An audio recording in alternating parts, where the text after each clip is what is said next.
Good morning, everybody. Welcome back to Installment of Scott Selections here for Friday, October 15th. We're getting today's play of the day. Quick recap of weapon. Yesterday, we ended up picking up a tough loss in college football with the Navy team total over 21 points and minus 118 on Fox Bet.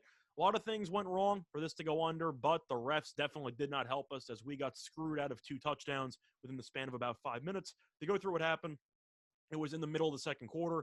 Navy had a pick six, which should have given them 14 points up to that point. However, you had a penalty on Navy because a defensive lineman who got his helmet ripped off by an offensive lineman from Memphis, he literally just hands to the face, ripped it off of his head, ended up forcing Navy's guy to basically stand in the middle of the field with no helmet, and he ran around. I'm pretty sure he didn't touch anybody, but they still called a penalty on Navy because according to rules, you're not allowed to continue playing without a helmet.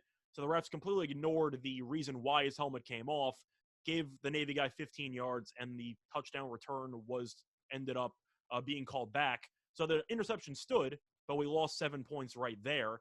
Then you had Navy with the ball within that same ensuing drive, and Navy ended up scoring a passing touchdown about 2 minutes later, 3 minutes later.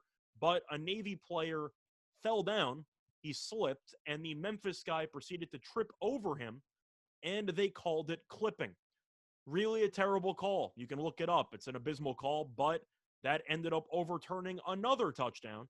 So we had 2 touchdowns overturned in about 5 minutes, and Navy settled for a field goal on that drive instead of scoring. So because of that drive, or because of the interception touchdown that wasn't and the passing touchdown that wasn't, we lost 4 points in that venture. And of course, Navy ended up with 17. So we would have ended up pushing if the refs did not completely screw us over. But either way, Navy really ran the ball well. A lot of long drives. The issue was that it seemed like Navy, when they got down, got really too cute with the passing game. Every time they tried to pass, the quarterback got sacked. Not even exaggerating. It was actually insane how quickly Memphis generated pressure, how Navy's quarterbacks just refused to throw the ball away. But I get Navy, you're down 18. You gained 40 yards on the drive by running. Throwing it inside the 20 is not going to do anything, and that definitely killed the final drive that we had a shot at winning the thing. But either way, picked up a loss there. Should have been a push. Happens. We'll look to bounce back with a winner here on Friday. And for the play today, looking at the upcoming UFC card, UFC Fight Night 195, taking place on Saturday. We like one play on the main card. It's going to be a method of victory prop, which I'm sure a lot of you who have watched this channel before know that I'm a pretty big fan of. And it's going to be in a matchup between Jim Miller and Eric Gonzalez. And the play that is going to be on Jim Miller to win by submission at plus 260 on FanDuel. Time recording of 1:30 a.m. Eastern Time. Couple reasons why I like Jim Miller to win by submission in the spot. First of all, Miller is a UFC veteran, been around with the organization since 2008, and he is a black belt in Brazilian Jiu-Jitsu.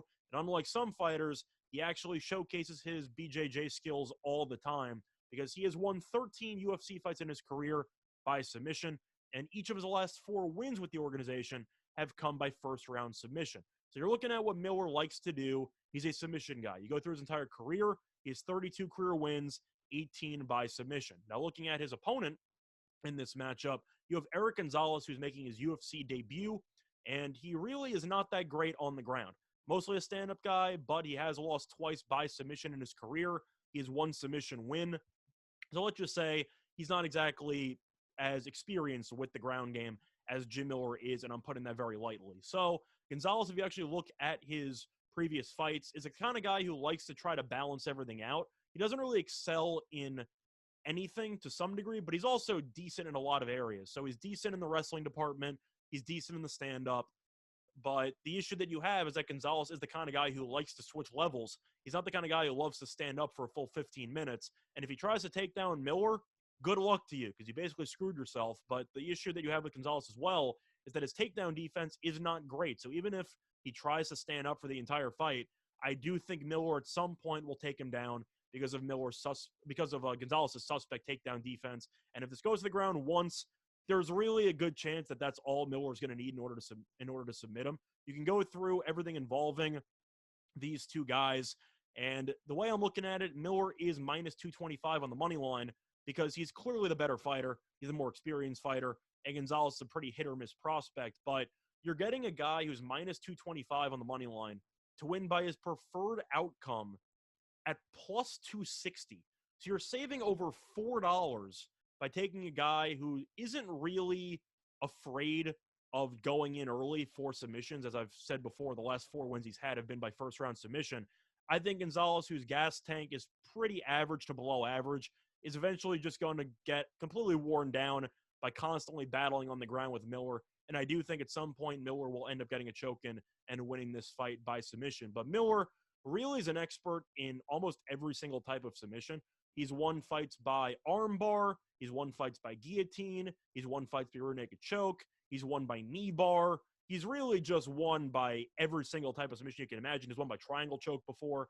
I think that at the end of the day, he is just too talented on the ground to not overwhelm Gonzalez in this spot. And I think getting a huge favorite in the minus 200s at plus 260 to win by his favorite outcome is definitely a very smart way to try to find value on it and to potentially hit a pretty nice plus price in this UFC card. So the play that once again, here for Friday, October 15th is going to be on the UFC Fight Night 195 card taking place on Saturday. We're going to take Jim Miller to win by submission at plus 260 on FanDuel. Bye, everyone.